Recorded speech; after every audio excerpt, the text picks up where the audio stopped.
શું બનાવ બનેલો તારી જોડે પહેલા? આમાં કેવું છે કે મારી જે પત્ની છે એના ગેર અફેર હતા, એ હિસાબે પકડવામાં આવી. એ હિસાબે આ લોકો હવે છે ને 18 લાખની માંગણીમાં હુમલા પર હુમલા, જાન લેવા હુમલા, મારા જીજુને બી જાન લેવા હુમલો 6 ઘા માર્યા છે. અને એને અમે પોલીસવાળા અમારું સાંભળતા નથી. અને બીજું કે અમે પોલીસ બહુ ધક્કા ખાધા, કોર્ટને ધક્કા ખાધા, પણ સર કોઈ એક્શન લેવામાં નથી આવતો. અને આમાં છે ને મારી વાઈફે મને બધાની વચ્ચે બોલતી કે તું મને પૈસા હાલ 18 લાખ 20 લાખ, તો કોર્ટ બોર્ડ નહીં આવે. બાકી છે ને હું તારી વાત તારી ફેમિલીને મળે કરીશ, તો ભાઈ તારું ન તો તને પોલીસ ધક્કા. અને સાહેબ એને કરી બતાવ્યું. આ 29 તારીખની વાત છે. એ લોકો આવીને મારી પર પહેલા હુમલો કર્યા બાદ પછી હું લોકઅપમાં હતો, તો મારા જીજુ પર હુમલો કરી ગયા.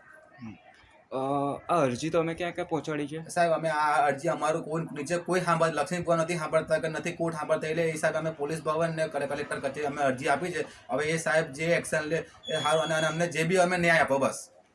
તમારું નામ શું છે? મારું પરમાર રવિ અર્જુનભાઈ.